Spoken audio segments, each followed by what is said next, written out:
Welcome to Animal Uncovered, the podcast where we explore the most unbelievable life cycles in the natural world. From the moment life begins to the moment it ends, nothing is as simple as it seems. Somewhere in the soft grey light before sunrise, in a part of the world where mornings arrive gently and the air carries the faint sweetness of damp earth, a grove of trees stirs. The leaves, broad, deeply veined, their surfaces still beaded with the night's condensation, catch the first pale threads of dawn. They shimmer, not dramatically, not the way a storm shimmers with its noise and urgency. This shimmer is quieter than that. It is the kind of stillness that arrives before the world has fully remembered what it is supposed to be doing, and there, in the middle of it all on a leaf no wider than an open hand, something is feeding. It is almost absurdly small, a few millimetres at most, dark-headed, pale-bodied, with a row of tiny legs gripping the leaf's surface as though the leaf were an entire continent, because for this creature it effectively is. It moves with a kind of methodical patience that seems disproportionate to its size. Each bite is precise. The leaf edge retreats in a clean arc. There is no waste, no hesitation, just the quiet, relentless industry of an animal that seems to understand, on some deep biological level, that it has a great deal of work to do, and very little time in which to do it. What is it preparing for? It cannot know. There is no foresight here, no conscious anticipation, and yet the body of this tiny creature is already carrying within it a set of instructions so sophisticated, so precisely encoded, that engineers and biochemists still cannot fully replicate what it will eventually produce. In the weeks ahead, this small thing will eat almost continuously. It will shed its skin not once, not twice, but 4 times, each time emerging slightly larger, slightly more formidable. It will, in the end, do something that seems almost impossible for an animal so small and so seemingly unremarkable. It will reach inside itself and pull out a single continuous thread, a filament thinner than a human hair, and wrap itself inside it. Not loosely, not carelessly. Layer upon layer, in a precise overlapping spiral, until it has constructed around itself a sealed chamber of such mechanical strength that the thread running through its walls can resist forces that would astonish you if I told you about them now. But we are getting ahead of ourselves, for now in the early morning quiet of the mulberry grove, there is only the leaf, the dew, and the tiny larva chewing its careful, unhurried way toward one of the most extraordinary transformations in the entire animal kingdom. Let us follow it. Part 1. Why this animal matters. There is a handful of creatures on this planet whose relationship with human civilization has been so long, so deep and so strangely intimate that it is nearly impossible to understand one without the other. Dogs, cattle, the honeybee. And then there is the silkworm, Bombyx mori, the domesticated silk moth in its larval form. A caterpillar so thoroughly shaped by thousands of years of human intervention that it now exists, in its most common form, nowhere in the wild at all. The silkworm is in many ways the ultimate example of what domestication truly means. Not simply taming, not merely keeping an animal in captivity, but a process so sustained, so selective, and so thoroughgoing that the animal has been transformed at the genetic level, reshaped by human hands across hundreds of generations into something the natural world alone would never have produced. And what humans bred it for is by any measure remarkable: silk. A protein fibre spun from within the body of a caterpillar, a material so fine that a thread of it, drawn to the width of 1/10 the diameter of a human hair, can still hold a measurable tensile load. A material so lustrous that light plays across its surface differently from almost any other natural substance. A material that has clothed emperors, financed trade routes spanning entire continents, and, in more recent centuries, inspired the development of synthetic fibres that now dominate the global textile industry.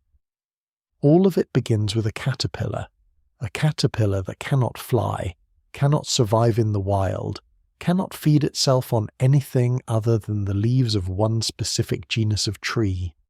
an animal so thoroughly dependent on human cultivation that it has effectively traded its wildness for a partnership, and in doing so has become one of the most economically significant insects in human history.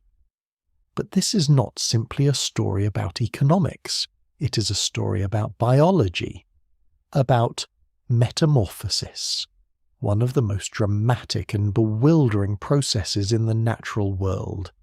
The silkworm begins its life as a speck of an egg, hatches into a voracious leaf-eating larva, seals itself inside a tomb of its own making, and emerges weeks later as a moth. A completely different animal. New organs, new body plan, new purpose. The central question, the one that drives this documentary, is deceptively simple. How does a caterpillar do that? How does it build silk? How does it transform? And what can the life of this tiny, unassuming creature tell us about the deeper workings of life itself? The answers are extraordinary. Part 2. Evolution and Origins.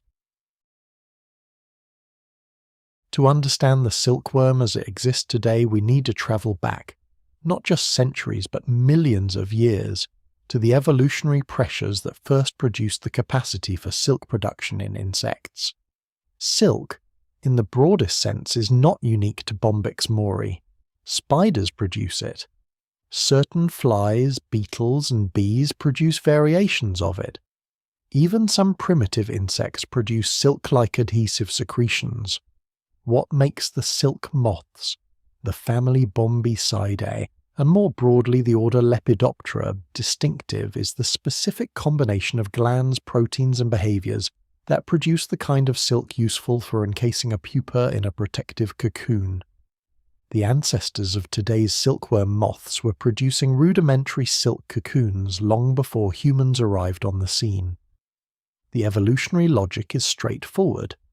A caterpillar that can wrap itself in a protective fibrous casing during its vulnerable pupal phase has a significant survival advantage over one that cannot. Predators, birds, parasitic wasps, small mammals, find a sealed cocoon considerably harder to exploit than an exposed pupa. Over millions of years, the insects that produce thicker, stronger, more complete cocoons survived and reproduced at higher rates. The glands became more refined, the proteins more precisely structured, the spinning behavior more elaborate. By the time humans first encountered the wild progenitor of today's silkworm, Bombyx mandarina, a silk moth native to the forests of northern China, feeding on the leaves of wild mulberry trees, the capacity for extraordinary silk production had already been millions of years in the making. What happened next is a story of human ingenuity so old that it has passed entirely into myth. Chinese tradition attributes the discovery of silk to the Empress Lei Zhu, consort of the legendary Yellow Emperor, around 5,000 years ago. The story goes that a cocoon fell into her tea. As she drew it out, the thread unravelled, smooth, continuous, astonishingly long.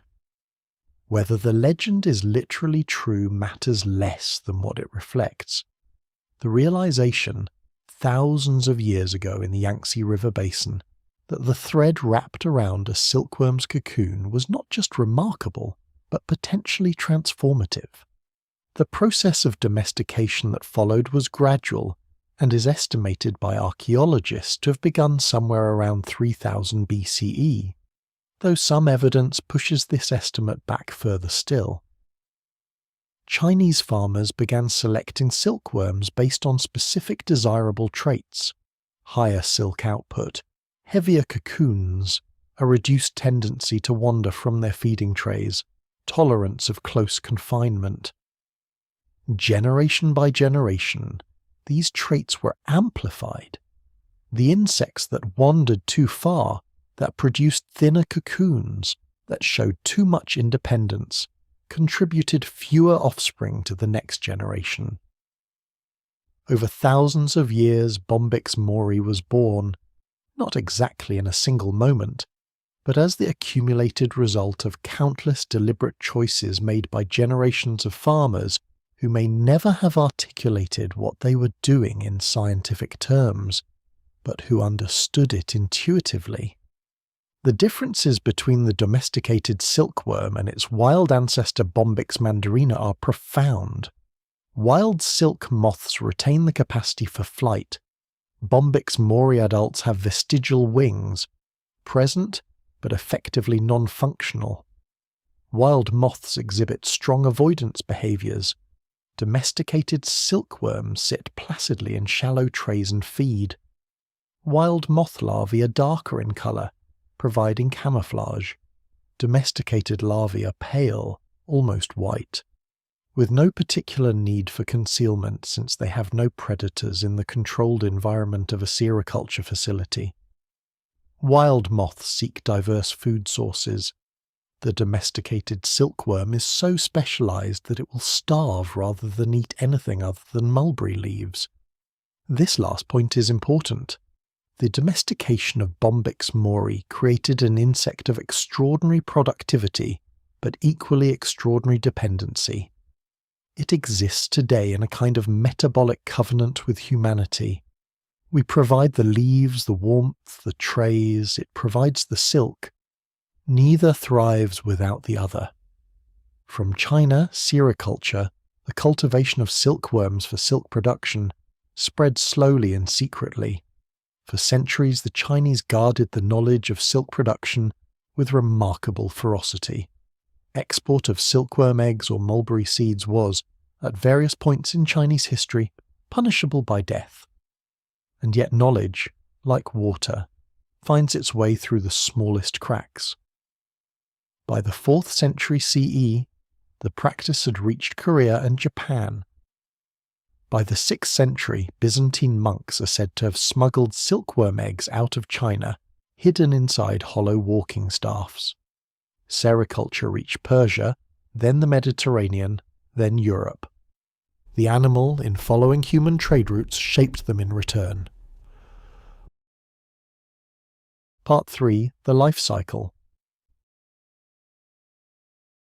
Phase 1. Birth, from egg to hatchling. The life of a silkworm begins in an egg so small it is nearly invisible without magnification. A female moth can lay between 300 and 500 of them over the course of a few days, depositing them in neat clusters on any available surface. Historically, on sheets of paper or cloth provided by sericulture farmers.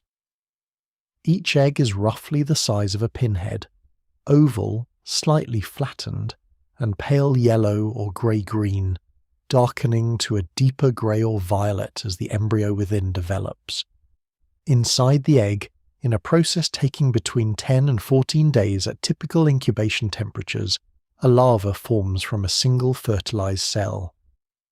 The developmental cascade that produces it, the division of cells, the emergence of body segments, the formation of the nervous system, the silk glands already beginning to develop in rudimentary form, is a process of staggering biological complexity, compressed into less than 2 weeks, and then hatching. It is not dramatic, at least not visibly.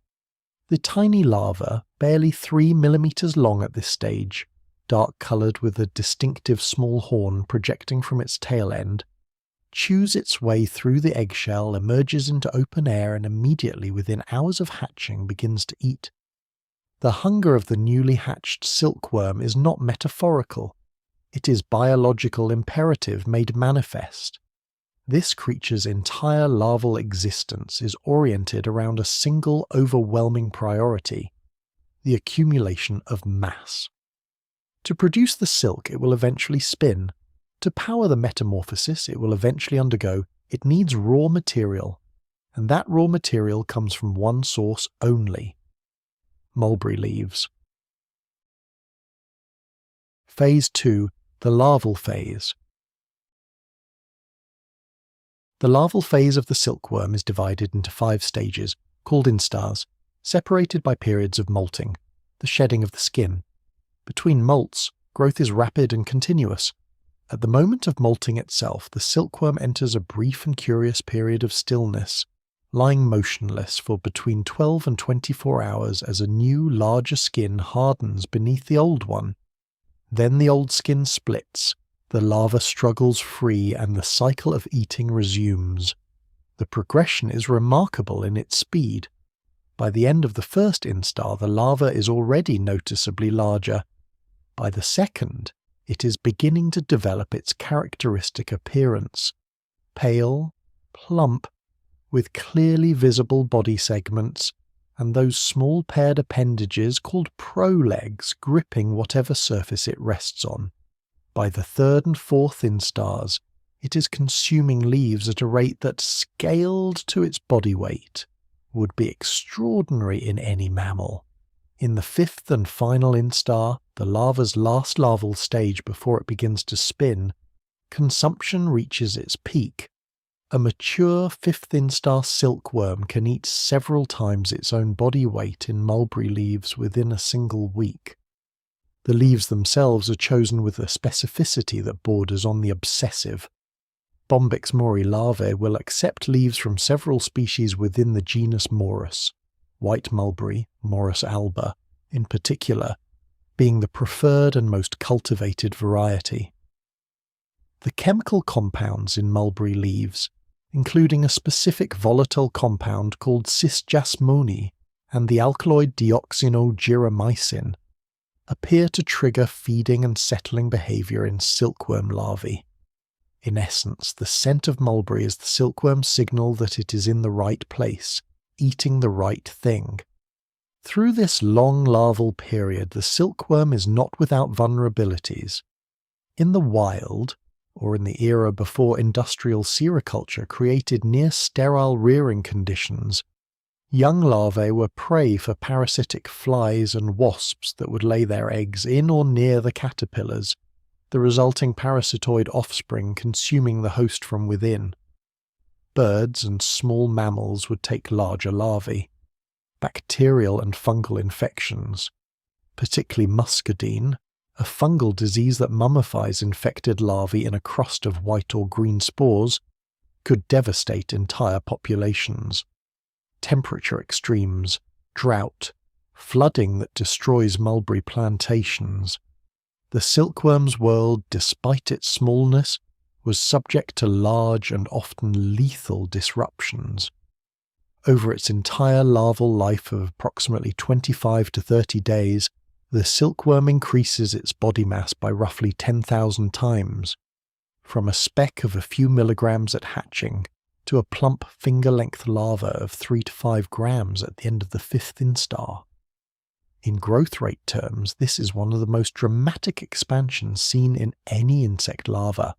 And then, when the body has accumulated enough mass, enough protein, enough stored energy, everything changes. Phase 3, silk production and cocoon spinning. The silkworm does not decide to spin, there is no decision. But the cues are unmistakable. The larva begins to move differently. It wanders from the leaves. It lifts its head and swings it slowly from side to side, a motion that silk farmers recognize immediately. The figure-of-8 sweep of a silkworm beginning to spin. It is searching for an anchor, a surface, a corner, any small structural feature that will serve as the foundation for what comes next. Inside the larva, the transformation has already been building. Running along the length of the body, on either side of the digestive tract, are 2 silk glands, structures so central to the animal's identity that they account for nearly a third of its total body mass in the late fifth instar. Each gland is a long convoluted tube divided into 3 regions. A posterior region where silk proteins are synthesized and stored, a middle region where the proteins are drawn into a thread, and an anterior duct that channels the thread toward the spinneret, a small nozzle-like structure on the larva's lower lip, through which silk is extruded into the world, The silk itself is a protein composite. Its primary structural component is fibrin, a protein made largely of the amino acids glycine, alanine and serine, arranged in a repeating sequence that gives the resulting fiber its characteristic combination of flexibility and tensile strength. Wrapped around the fibrin core is a second protein called sericin, a gummy, water-soluble material that functions as a biological glue, binding the fibrin strands together and allowing the cocoon to maintain its shape. Sericin is, incidentally, what must be removed during silk processing, a step called degumming, to reveal the lustrous fibrin thread beneath. What the silkworm extrudes through its spinneret is not yet solid. It emerges as a liquid. The moment it contacts air, however, the protein chains undergo a structural change, a process called beta sheet crystallization, that transforms the liquid into a solid fiber with remarkable speed. The larva uses its spinning figure-of-8 movement to layer this fiber around itself continuously in an overlapping spiral that builds up thickness and structural integrity with each pass. The construction of a cocoon takes between 2 and 4 days.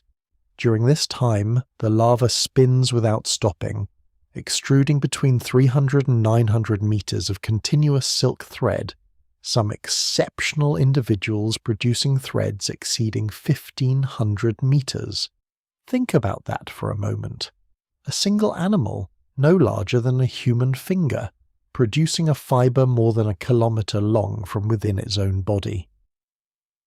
The cocoon, once complete, is a sealed chamber, oval, roughly the size and shape of a small bird's egg, of extraordinary structural sophistication. Its layered architecture distributes stress across the entire surface, so that force applied at any single point is absorbed and redistributed rather than concentrated. Its fiber, though only 10 to 15 micrometers in diameter, has a tensile strength comparable to some grades of steel when measured by weight. It is, by every engineering standard, an impressive structure, and inside it a transformation is beginning that would, if it were not so thoroughly familiar to biologists, seem completely impossible. Phase 4. Pupation. Within the sealed cocoon, the silkworm becomes a pupa. The word transformation understates what happens during insect metamorphosis. This is not the gradual change of a child growing into an adult, a process of continuous development and enlargement. This is something altogether more radical. The larval body, its muscles, its organs, its nervous structures, is largely broken down, digested effectively from within, dissolved into a nutrient-rich soup of cells and proteins that serves as raw material for the construction of an almost entirely new body. The process is governed by hormones, juvenile hormone and ecdysone, two chemical signals that flow and ebb in precise sequences, orchestrate what scientists call histolysis, the breakdown of larval tissue, and histogenesis, the construction of adult tissue. Clusters of cells called imaginal discs, which have been present in the caterpillar since its earliest larval stages, but have lain essentially dormant until now, activate and begin to proliferate. It is these discs that will become the wings, the antennae, the compound eyes, the reproductive structures of the adult moth. To a scientist examining a pupa at the midpoint of its development, the interior looks nothing like either the caterpillar it was or the moth it will become. It is, in the most literal sense, a body in the process of complete reinvention. The duration of pupation varies with temperature. At optimal rearing temperatures of around 25 degrees Celsius, the pupal stage lasts approximately 14 to 18 days. Cooler temperatures slow the process. Warmer ones, within limits, accelerate it. The pupa within its cocoon is not inactive during this time. Small movements, subtle vibrations are detectable, but it is vulnerable in a way it has never been before. The cocoon is its only protection. The structural integrity of those silk walls is quite literally what stands between the developing moth and everything that might wish to harm it. Phase 5: Maturity and emergence of the adult moth. When development is complete, the adult moth faces an immediate problem. It is enclosed. The cocoon that protected it through its vulnerable pupal phase is now a barrier between the animal and the world. The moth's solution is chemical. It secretes, from glands near its mouth, an alkaline fluid containing proteolytic enzymes, proteins that break down other proteins. Applied to the end of the cocoon, this fluid softens and dissolves the silk, creating an opening through which the moth can push. The emergence itself is effortful. The moth, damp and crumpled, must force itself through an exit of its own digestion. Once free, it rests. The wings inflate. Hemolymph, insect blood, is pumped through their vein networks, expanding the compressed tissue into its full span. The antennae straighten. The body, still damp, begins to dry in the air. The adult Bombyx mori moth is a modest-looking creature. Creamy white with a wingspan of roughly 4 to 6 centimeters in females, somewhat smaller in males. Its wings bear faint, barely visible markings. Its body is heavy and densely furred, and here is one of the most telling signs of its thoroughgoing domestication. It cannot fly, not meaningfully. The wings are present, and in males will sometimes produce a brief fluttering buzz, but sustained flight is beyond the adult domesticated silkworm moth's capacity. Thousands of years of selective breeding for silk production rather than mobility have effectively grounded the animal that was once capable of seeking mates across open countryside. The adult moth has no functional mouthparts. It cannot eat. Everything it needs for the brief remaining portion of its life, the energy to mate, to lay eggs, the pheromones it will use to signal across short distances, is contained within the body it brings out of the cocoon. It is living, in a very real sense, on capital accumulated long ago. Phase 6: Reproduction and death. The adult silkworm moth lives for approximately 5 to 10 days. In this window, everything that remains of its biological purpose must be accomplished. Males emerge slightly before females in most populations, a common pattern in insects where the operational sex ratio and mating logistics favour early male availability. The male's antennae are noticeably broader and more feathery than the female's, a morphological adaptation for detecting the pheromone signal that females produce. The primary pheromone compound, bombicol, was actually one of the first insect pheromones to be chemically isolated and characterized, in a landmark piece of biochemical work published in 1959. Bombicol is produced by a gland near the female's abdomen and released into the air in quantities so small they are almost unimaginable. But the male's olfactory system, tuned precisely to its frequency, can detect it from a distance of several hundred meters under ideal conditions. In the confined conditions of a sericulture facility, mating is rapid and unceremonious. A male locates a female, mounts her, and the pair remain coupled for several hours. During this time, the male transfers a spermatophore, a packet of sperm, which the female will use to fertilize her eggs. Shortly after mating, the female begins laying eggs. She deposits them in batches, pressing each one carefully against whatever surface is available, secreting a small amount of adhesive that glues the egg in place. Over 2 to 3 days she will lay her full complement of 300 to 500 eggs, then cease, and then she dies. It is not precisely a melancholy end. Nature has little patience for sentiment, and the brevity of the adult moth's existence is as much an adaptation as any other feature of its biology. The eggs are laid, the next generation is secured. The resources invested in maintaining an adult body that can no longer feed would be wasted from an evolutionary standpoint. The moth's death is efficient in the way that all well-adapted life is efficient. It serves the continuation of the cycle. The eggs, now glued to their surface and already beginning the slow process of embryonic development, will rest, or in some conditions diapause, entering a dormant state that allows them to survive winter temperatures until warmth and moisture cue them to hatch, and then, in the soft morning light of another mulberry grove, another tiny larva will chew its careful way into the world. The cycle begins again. Part 4. Biology and Adaptations. What makes the silkworm's body so precisely suited to what it does is not any single feature but the integration of many adaptations, each shaping and shaped by the others, across millions of years of evolutionary refinement and thousands of years of selective breeding. Begin with the silk glands, those paired convoluted tubes running along the length of the larva's body.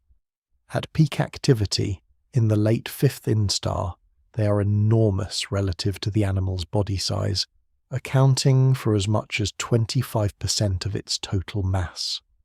The cells lining the posterior region of each gland are among the most metabolically active biological cells known, churning out fibrin proteins at a rate that would be staggering in any context, packaging them in liquid form into the gland lumen, and maintaining them there in a concentrated liquid crystalline state that keeps the protein chains from spontaneously solidifying before they are needed.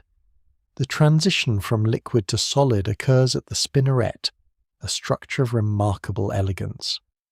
As the liquid silk is drawn through the increasingly narrow duct and spinneret, shear forces align the disordered protein chains into the parallel beta sheet crystalline arrays that give the final fibre its strength. The transformation is driven not by temperature or chemical addition, but by mechanical force and the geometry of the spinning duct itself. It is in the truest sense a biological spinning machine, refined over millennia into a mechanism that no synthetic process has yet surpassed in energy efficiency. The resulting fibre, a bave, as it is called in the sericulture industry, meaning the dual fibrin thread bound in sericin, has a hierarchical structure. At the nanoscale, the fibrin proteins form crystalline regions of high order and stiffness, separated by amorphous regions of relative flexibility. This combination of ordered and disordered domains is precisely what gives silk its combination of strength and toughness. It is stiff enough to resist extension under load, but flexible enough to absorb energy before breaking. A material that is purely crystalline would be brittle. One that is purely amorphous would stretch too easily. The silkworm has solved this engineering problem through millions of years of trial and error that no human engineer consciously planned. The silkworm's digestive system is equally specialized. Mulberry leaves are not a simple food source. They contain, alongside the proteins, carbohydrates, and lipids that the larva needs, a range of chemical compounds including alkaloids and phenolic acids that would be toxic to many other insects. The silkworm's gut is alkaline to an unusual degree. Mid-gut pH can reach 9.5 to 10, one of the highest recorded in any insect. This alkalinity both helps break down the structural proteins in leaf tissue and appears to neutralize or modify certain leaf compounds that would otherwise accumulate to harmful levels. The silkworm's immune system, while present, is comparatively modest, a reflection, in part, of the pathogen-reduced environment that domestication has maintained around it for millennia. Wild silk moth larvae, exposed to the full range of parasitic and microbial threats in a forest environment, have somewhat more robust immune responses. Domesticated silkworms bred in controlled conditions have effectively relaxed aspects of this system in favour of diverting metabolic resources to silk production. Metamorphosis itself represents one of the most profound physiological transformations in the animal kingdom. The specifics remain, even now, a subject of active biological research. How do imaginal disc cells, dormant through the entire larval life, receive the hormonal signal to activate? How is the identity of each disc, this one will become a wing, this one an eye, established and maintained? How does the developing nervous system of the adult re-establish connections appropriate to the adult body plan, when so much of the larval nervous system has been dissolved and rebuilt? These questions, pursued in Bombyx mori and in other model insects like Drosophila, continue to yield insights with implications far beyond entomology, including for understanding developmental biology and cellular reprogramming in human medicine. The cocoon itself, once complete, represents a defense mechanism of considerable effectiveness.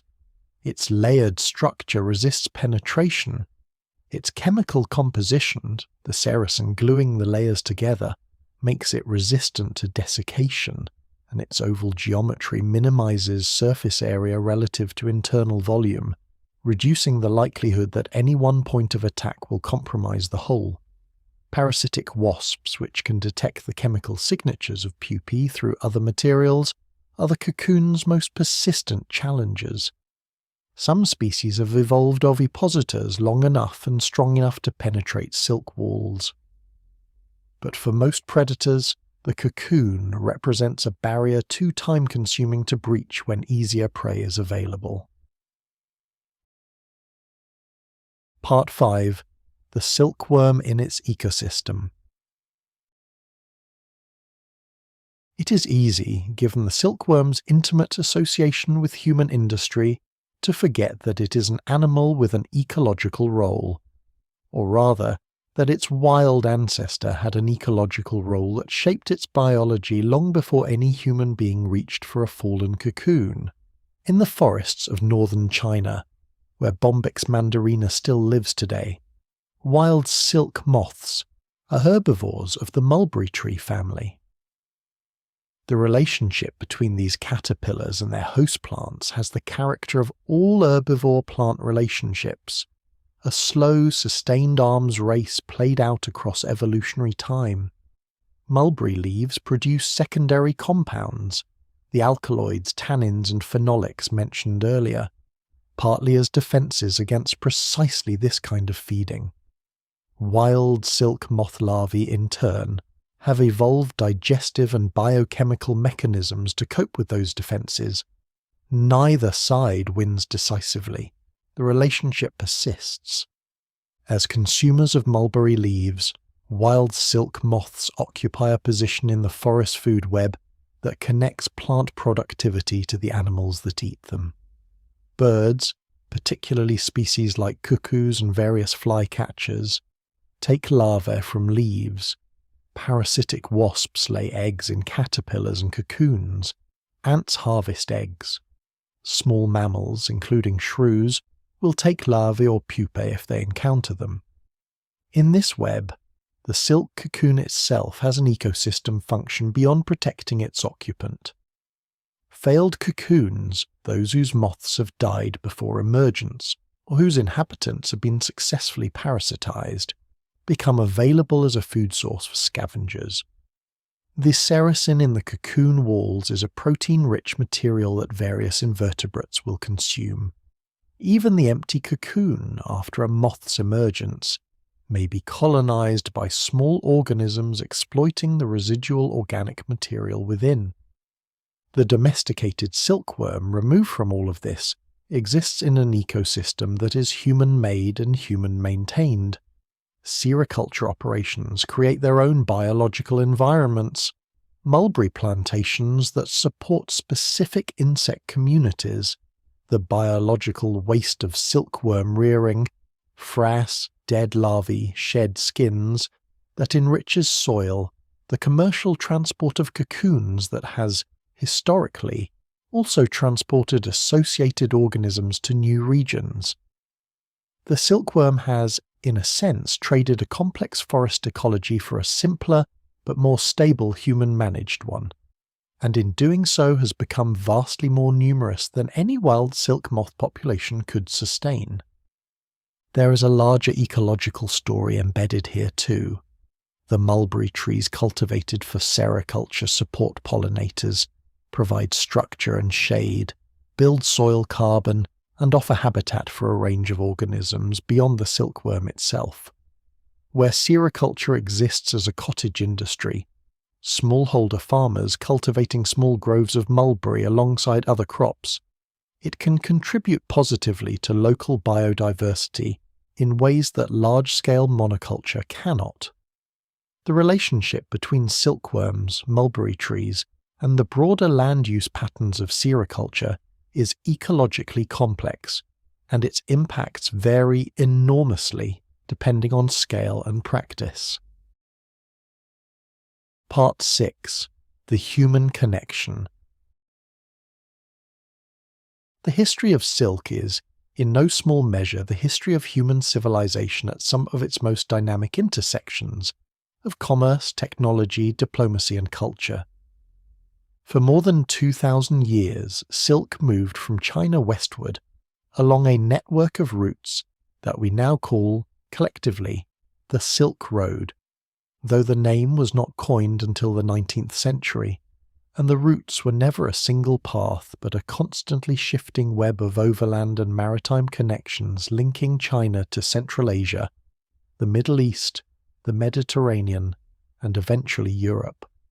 Along these routes travelled not just silk and other goods, but ideas, religions, technologies, and diseases. The humble silkworm was, indirectly, one of the engines of some of the most consequential long-distance exchanges in human history. In China, silk had cultural and social significance that went far beyond its commercial value. It was the fabric of ceremony, of court ritual, of gift and tribute. Silk garments marked social rank. Specific colours and patterns were regulated by sumptuary laws, the state determining who could wear what. Silk was used as currency, as diplomatic gift, as tribute payment. Chinese silk fabrics, some of extraordinary complexity, woven with patterns requiring years of work, were among the most admired luxury objects in the ancient world. The process by which silk is produced from a raw cocoon is itself a sequence of biological and mechanical operations of considerable sophistication. First, the harvested cocoons must be processed before the adult moth can emerge, because emergence would break the continuous thread, rendering the filament useless for reeling. In commercial sericulture, this is accomplished by subjecting cocoons to heat, either steam, hot air, or immersion in boiling water, which kills the pupa within and simultaneously softens the sericin, making it possible to find the end of the thread and begin unwinding it. Finding the thread end is an operation requiring both patience and skill. Several cocoons are immersed in hot water simultaneously, and their threads, each one microscopically thin, are gathered together and reeled onto a spindle as a combined strand of workable thickness. A single raw silk thread, formed from the unwound filaments of 5 to 8 individual cocoons, makes a strand fine enough to weave but strong enough to hold tension on a loom. The finished silk fabric, once the sericin has been removed by degumming, the fibres dyed, the cloth woven and finished, has properties that have never been entirely replicated by synthetic alternatives. Its luster arises from the triangular cross-sectional shape of the fibrin filament, which refracts incoming light across its surface in a manner that creates the characteristic sheen. Its texture comes from the combination of smoothness and slight irregularity in the natural fibre. Its thermal properties — silk is surprisingly warm in cool conditions and cool in warm ones — arise from the air pockets trapped within its woven structure. Modern silk production is global. China remains by far the largest producer, accounting for the vast majority of the world's raw silk output, followed by India, which has developed a distinctive silk weaving tradition encompassing several varieties of silk moth beyond Bombyx mori. Silk production in Italy, France, Japan, and other historically significant centres has declined sharply over the past century, outcompeted by lower-cost production in Asia and by synthetic alternatives. But the story of silk in the 21st century is not simply one of decline, it is also one of transformation. Wild silk moth populations, including Bombyx mandarina and the various other wild silk moth species in Asia and Africa, whose cocoons have historically been harvested without full domestication, face pressures common to many wild insects: habitat loss, pesticide use in agricultural landscapes, climate change altering the phenology of their host plants. The genus Antheraea, which includes the Indian tassar silk moth and the Chinese oak silk moth, encompasses species both commercially exploited and ecologically threatened. Conservation efforts for wild silk moths remain less developed than for more charismatic species, partly because the insects are less visible to the public, and partly because the complexity of their ecological relationships makes assessment difficult. Within sericulture itself, sustainability has become an active concern. Traditional commercial silk production involves killing the pupa within the cocoon, a practice that has attracted attention from animal welfare advocates, particularly as awareness of invertebrate sentience grows. Alternative approaches have been developed, though they remain niche. Piece silk, or ahimsa silk, allows the moth to emerge naturally before the cocoon is processed, producing a shorter, less continuous fibre, but eliminating the lethal step. Researchers are also exploring the genetic modification of silkworms to produce other proteins of industrial or medical value within their silk glands, from spider silk proteins, which are enormously strong, to collagen and other biomedically relevant materials. Perhaps most intriguingly, silk itself, the material, is experiencing a renaissance in high-technology applications that would have seemed fantastical even a generation ago. The biocompatibility of silk fibrin with human tissue — the body does not reject it, it can be metabolized over time — makes it a promising material for sutures, scaffolds for tissue engineering, and drug delivery devices. Silk fibrin has been processed into films, gels, foams, and fibers for medical use. Silk-based optical fibers, sensors, and even edible electronic devices have been demonstrated in research settings. The caterpillar that built its cocoon to survive pupation in a mulberry grove is, in the 21st century, contributing to the development of materials for implantable medical devices. The relationship between humans and the silkworm is, in other words, still evolving. After 5,000 years, we have not finished discovering what this small animal can do for us, or, perhaps, what we owe it. Part 7. Conservation and the Future. The silkworm's future, like its past, is inseparable from human choices. The domesticated Bombyx mori is in no danger of extinction in the conventional sense. Its population, maintained in sericulture facilities across Asia and beyond, numbers in the billions during peak rearing seasons. But the genetic diversity of the domesticated silkworm has been substantially eroded over millennia of intensive selection. Most commercial silkworm strains have been optimized for a relatively narrow set of traits: silk yield, cocoon quality, disease resistance in the specific conditions of rearing, and may lack the genetic variation necessary to adapt quickly to new challenges.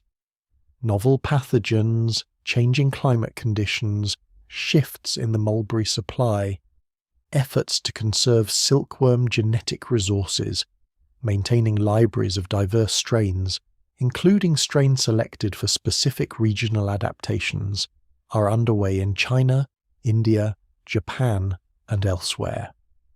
These gene banks serve the same purpose as crop seed banks: insurance against the genetic narrowing that intensive domestication creates. The wild ancestor, Bombyx mandarina, presents a different set of challenges. It persists in the forests and scrublands of northern and central China, parts of Korea and Japan, wherever its wild mulberry hosts can be found. Its populations are not currently considered critically threatened, but agricultural intensification, pesticide exposure, and the fragmentation of mulberry woodland habitats have reduced its range and abundance in many areas. It remains an important genetic resource for sericulture research. Its genome contains variants of silk genes, immune genes, and developmental genes that might prove valuable in breeding more resilient commercial strains. Beyond Bombyx, the broader diversity of wild silk moths, the Tusa moths, the Erie silk moths, the Mugger silk moths of northeastern India, the various giant silk moths of Africa and the Americas, represents both a conservation challenge and a resource. Many of these species occupy specialized ecological niches, dependent on specific forest types that are under pressure from land use change. Their cultural and economic significance to the communities that have traditionally harvested their cocoons is considerable, and this significance can be a double-edged factor. It creates incentives for conservation, but also for exploitation that may not be sustainable. Sustainable sericulture, a practice that maintains ecological function, respects animal welfare to the extent possible, supports biodiversity in the landscapes it occupies, and provides equitable livelihoods to the communities engaged in it, is not merely a theoretical aspiration. In parts of rural India, China, and Southeast Asia, smallholder sericulture has historically served as precisely this: a land use that supports biodiversity corridors through its mulberry cultivation, provides income to rural households, and maintains traditional knowledge systems that encode centuries of practical ecological understanding. The challenge is to preserve and strengthen these systems in a world where economic pressures persistently favour scale over complexity, efficiency over diversity, and quantity over quality. What gives grounds for cautious optimism is the growing recognition, in research, in policy, and in markets, that the value of silk is not exhausted by its textile applications. The biomedical applications of silk fibroin represent a potential market that could underwrite conservation and sustainable production in ways that the textile trade alone may no longer sustain. If the thread spun by a mulberry caterpillar can help heal a wound, scaffold a growing tissue, or deliver a medicine with precision to a specific site in the human body, then the calculus of its value, economic and biological, changes considerably. The silkworm's future may be in this sense as extraordinary as its past. Part 8. Final Thoughts. We return now to the mulberry grove. The morning has advanced. The dew is lifted from the broad leaves drawn up into the warming air. The light, which was pale and tentative at dawn, has settled into the full unhurried brightness of mid-morning, and there, perhaps on the very leaf where we began, the larva continues its work. It is still small, it has not yet molted, has not yet passed through the growth and shedding and eating that will transform it into the rotund, restless creature that eventually fixes itself to a stem and begins its slow, patient construction. There is no indication, in its present appearance, of what it carries within it. No visible sign of the silk glands already developing along its body's length. No external hint of the compound eyes, the wings, the antennae. Still nothing but imaginal disc clusters dormant in larval tissue that will one day constitute an entirely different animal.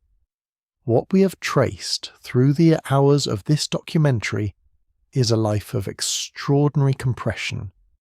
In something under 2 months, from hatching to laying eggs to death, this creature enacts one of the most complex biological programs in the insect world.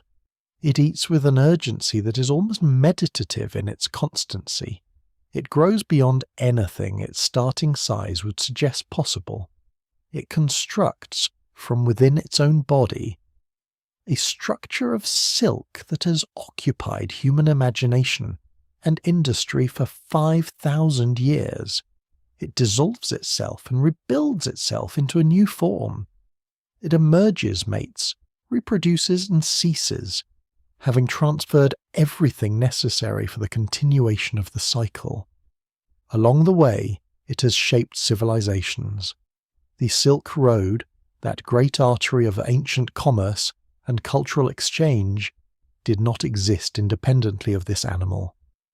The textile traditions of China, Japan, India, Persia, and Europe were built, in part, on the thread that this caterpillar spins.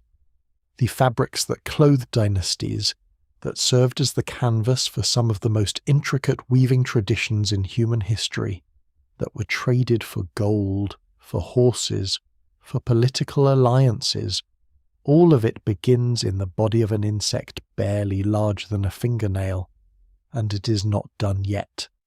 In laboratories and research centres, the proteins of silk fibrin are being studied for applications in medicine, in engineering, in electronics, that would have been incomprehensible to the Chinese silk farmers of 3,000 years ago, who kept their knowledge guarded behind the threat of death. The silkworm, it turns out, is not a solved problem.